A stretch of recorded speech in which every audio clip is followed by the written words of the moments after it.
In 1997, a game was released that forever changed not only the PlayStation brand, but role-playing games as a whole. And that game was Final Fantasy VII. I don't need to tell you how influential of a game it was. It quite literally changed everything for the genre in North America and Europe.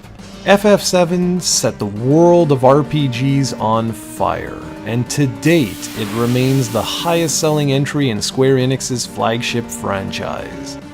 In 2015, the company decided to bring over the PC port to the PlayStation 4 with 1080p visuals, trophy support, and 3 cheat modes that dramatically altered the experience. While the world wanted a full-on remake, Square Enix gave fans a PC port.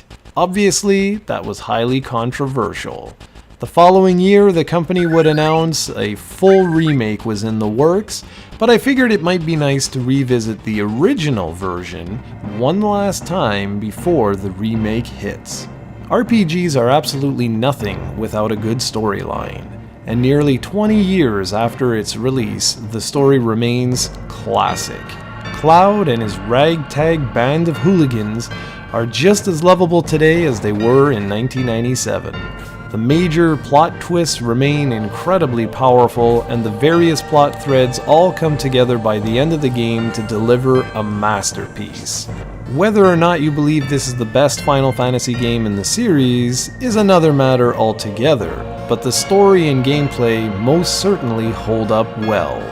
The materia system is a nice, simple system to ease you into role-playing games, but it can also be incredibly deep if you learn the ins and outs of the system. Materia are gems or stones that can be placed in weapons and armor. So let's say you have a weapon with 2 joining slots. You can either place 2 unique materia there, such as say ice and fire spells, or you can get creative and place a counter and fire spell there. Since these slots are joined, the minute you get hit by an enemy, this character will automatically counter with a fire spell. This is just a very simple example, but you get the idea that you can create some devastating combinations once you find the likes of Mime, Knights of the Round, and other powerful materia. The combat is classic 16-bit RPG fare, even though this isn't a 16-bit game. You move around the environment and get sucked into random encounters every few steps. The game uses the tried and true active time battle system, so you wait your turn in order to enter commands when you're fighting. It's incredibly simple and it works perfectly, and to be really honest with you all, I really wish more RPGs would go back to these simpler times.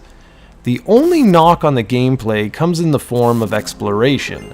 The pre-rendered backgrounds make finding where you have to go a little bit cumbersome, but thankfully you can press in the trackpad to easily spot where exits are located and where your character is at any given time.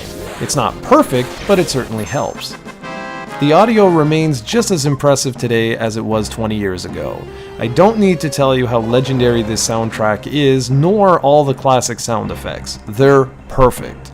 The graphics, on the other hand, haven't aged nearly as gracefully. The super deformed characters, while classic today, do look out of place at times. I do appreciate the 1080p output and the clean lines, but honestly the game looks very, very, very old. But guess what guys, surprise, surprise, it is an old game. So bottom line is the core game is held up really well. It plays great, it features a fantastic storyline, and I had an absolute blast revisiting the game. I enjoyed it so much that I actually leveled up my characters to 99 and unlocked all the trophies. And a large reason why I did this was because of the new cheat modes, as I call them anyways. These 3 modes are activated by pressing in the left stick, the right stick, and the left and right sticks together.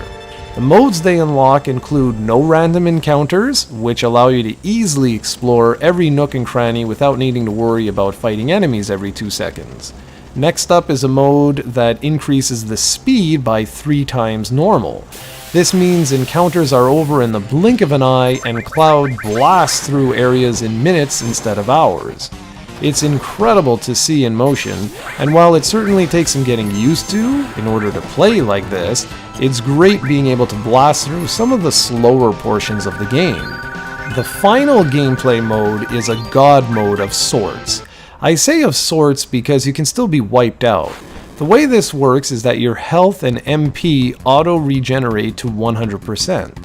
So let's say you have 1000 HP and 100 MP, and the enemy hits you for 2000 HP per turn, well guess what? You're dead. No question about it. However, if the enemy only hits for say 900, you'll boost back to 1000 HP in a second. The same is true for magic points.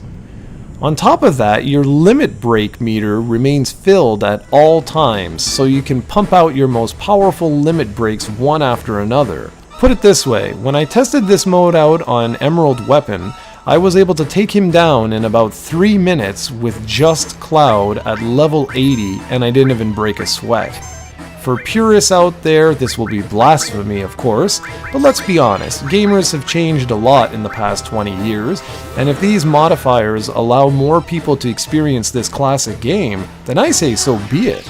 I completely mastered the game in under 20 hours thanks to these modifiers, which would have been impossible with the regular game.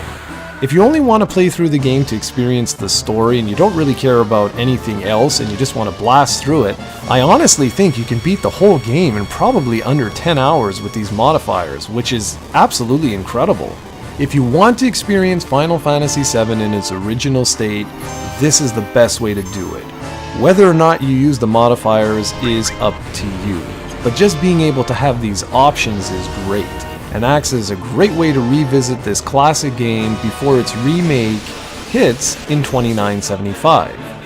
Now I'm hoping Square Enix does the exact same thing with Final Fantasy VIII and IX, as I would replay those in a heartbeat with modifiers like these.